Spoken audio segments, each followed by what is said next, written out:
So, clearly, it's time to talk about some dang dog movies, brothers and sisters. But before we just go diving right into it, we're gonna need to go over a little bit of film history here, so, here we go. Alright, so basically, back in the late 80s and early 90s, a silent movement was beginning in deep Hollywood. So, I've got an idea.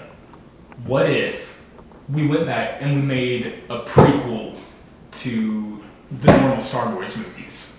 That's the worst idea I've ever heard. Get out of here. Get out of my sight. I don't want to see you in here again. Get out. I can't work like this. Steven. Welcome. The studio wants something new, something big, something they've never seen before. The people don't want to see normal movies. They want to see something with a gimmick. So what's your gimmick, Steven? What do you have for me? Dog movie. Dog movie. Great Scott. And thus began what I like to call the golden age of dog movie. All of the best dog movies came out during this time period. I'm talking Adventures of Milo and Otis, Beethoven, All Dogs Go to Heaven, 101 Dalmatian, All Dogs Go to Heaven too, this time it's personal, and the original Frankenweenie, Who Invited You Here? But then at the very tail end of the golden age of dog movies, patent pending, Big Daddy Disney over here decided to drop humanity's magnum opus. Not just a great, incredible dog movie, but the best film ever, period. Today, we are talking about Disney's 1997 theatrical release of Airbud. Take me home. According to Google.com, Airbud is a coming-of-age drama comedy, and it was released to near universal critical acclaim. And the plot goes a little something like this. Our titular protagonist, Buddy the dog, is owned by alcoholic bumbling clown, Norm Snively here.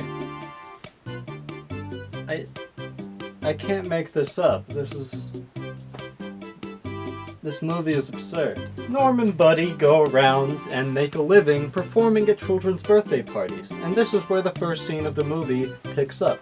Norm and Buddy are at a party, and Buddy makes a mess, as dogs are prone to do sometimes. And Norm's reaction to this is very poor. He decides, I've had enough, Buddy. It's time to take you to the pound. Uh-oh. That's not very good. However, as Norm is taking Buddy to the pound, God himself strikes down with holy thunder, and the truck is set off balance, and Buddy falls out of the back of a moving vehicle and lands, and his cage breaks, and he is free, and Airbud has divine right. What more can you say? How many of the dog movies can say that? All dogs go to heaven? Get out of here. Meanwhile, in Fernfield, USA, our main protagonist, Josh Fram, is depressed because his dad just died. Aw, man. Here we go again. Our boy Josh over here is having a pretty tough time adjusting to his new living situation. He's too shy to make new friends or to try out for the basketball team, so instead, he goes into the woods behind his house and plays on an abandoned court in the woods. Then, one fateful day, the paths of our two heroes collide when Josh is playing basketball and Buddy crosses his path and starts eating all of Josh's pudding cups. Then, Buddy demonstrates his godlike basketball skill and dunks all over Josh, and Josh begins to cry, but then the two become quick friends and become athletic stars of the town. And it all makes for a very wholesome, fun family movie. Well, hold the phone there, sucker, because there's more! About halfway through the movie, Buddy and Josh are on the basketball team, and it turns out the original coach of the basketball team is an abusive jerk. So, Buddy says, I'm gonna expose this fool, and then he exposes that fool. And then, the new coach is the school's friendly engineer. But hold the phone there too, because it turns out the school's friendly engineer is former NBA All-Star Arthur Chaney. What? Under the visionary leadership of former NBA All-Star Arthur Chaney, Josh and Buddy and the rest of the Timberwolves basketball team make it to state championship. Now it just so happens that alcoholic clown Norm Snively likes watching the middle school state championship basketball games on TV. So he's watching the TV game and he says, "Hey, wait a minute, that dog playing basketball looks familiar. That's my dog!" So Norm Snively, wasting no time, marches up to Josh and his family and says, "Hold the phone, guys. I have the deed to this dog. He is mine. And I would like him back now. Yes, please. A yoink? That's my dog now." Josh is depressed at losing his best friend and believes that Buddy is being abused by Norm. So he does what any logical boy would do after losing his dog and trespasses onto Norm's property and steals the dog back. The next scene is perhaps the greatest chase scene ever put to film. Josh and Buddy are escaping Norm, who is pursuing them on his clownmobile. Josh and Buddy lead Norm to a lake, where he crashes his clownmobile and drowns and dies. Oh man. Josh and Buddy then escape by boat across the lake and feel no remorse because they were on international waters when they killed the clown. So Josh, knowing that Buddy would be clear evidence to the crimes that he's committed, decides to set Buddy free and live a life on his own in the woods. Because that's the right thing to do. Josh is a psychopath. Josh returns home after this and goes to the state finals without Buddy. And boy, his team is losing real bad. They're in the fourth quarter, and the other team is about to score the winning goal. When all of a sudden, a clap of thunder sounds, and the heavens open, and down from the heavens descends none other than Saint Airbud. Saint Airbud revives the morale of the losing Timberwolves, and gives Josh the courage he needs to score the winning goal basket. And then, after all is said and done, the Timberwolves score and win the state championships. After the game, Josh is swarmed by his loving family, his new supportive friends, and his godlike dog, who is still really good at playing basketball for some reason. And after all that, Josh realizes that the true meaning of basketball is not winning. It's not about scoring goals. It's not about having the ball all the time. It's really about friendship and the power. Yeah, just kidding. Norm is still alive, and he comes in at the very end of the state championship game to threaten Josh and his family with a lawsuit because they kind of stole his dog. I kid you not, the final act of this film is a serious court drama where Norm Snively and Josh and his family are fighting for custody over Airbud. It doesn't get any more real than this, folks, let me tell you.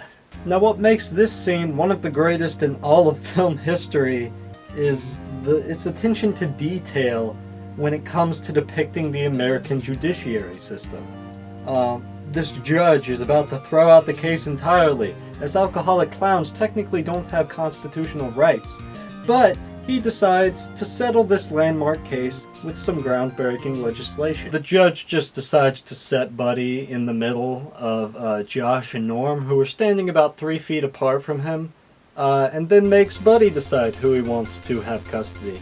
You know, just like they do in divorce court. Am I right, guys? Buddy chooses Josh, the police arrest Norm because they hate clowns, and ultimately, the film ends with a nice happy ending, with Josh getting to live out the rest of his days with Buddy, playing sports and just having a good old time. They made 5 of these movies. The first Airbud movie serves as a brilliant origin story for both Josh and Buddy. And it serves as a starting point for a 16-year cinematic universe, a whole decade before Marvel started their own cinematic universe that got all the attention. And sure, while Airbud may not be as cinematically impressive as its later sequel series, Air Buddies, it will always be remembered for generations to come for its revolutionary dog film mechanics.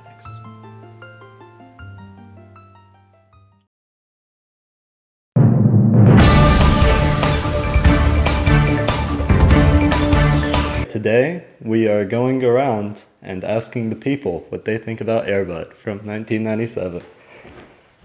Let's get this party started, shall we?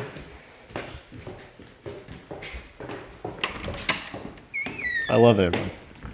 Oh, like this man right here. Sir! Sir! Could I ask you a question real quick? Yeah, sure thing, man. How do you feel about Airbud? Airbud? Airbud.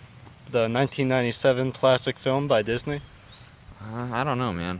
We call my buddy Ricky Airbud, but that's because he never brings any green. Sir, what are your thoughts on Airbud from 1997? What? Airbud from 1997. What are your thoughts? Who are you? I'm Airbud, man. Why are you What are your thoughts on Airbud? How are you Airbud? What are your thoughts on Airbud? Right now, I don't think I like you. What are your very thoughts on much. Airbud? I was sleeping, dude. Airbud. That's like he like played football, right? It's like a dog, cat, had some friends.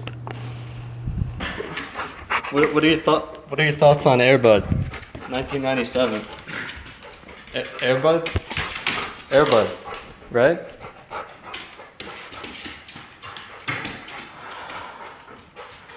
I can't work like this. I want to talk about Airbud. What are your thoughts on Airbud from 1997? Yes, I plan on having 4 golden retrievers in the future.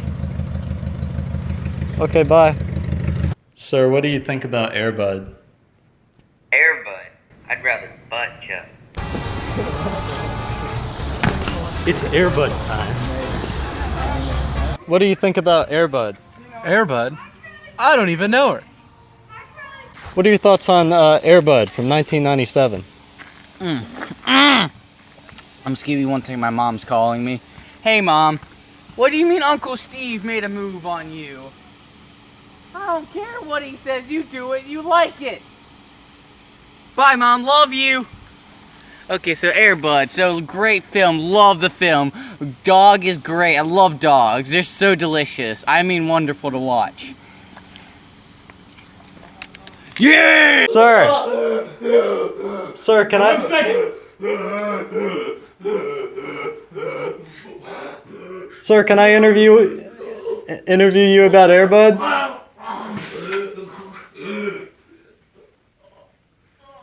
Sorry, what's up? What are your thoughts on Airbud? Not a lot of minority representation. I mean, why is it Airbud, not, like, why can't it be a girl? It's just kind of, you know, it's 2019, but, like, I know it wasn't at the time, but, you know, I just want equality.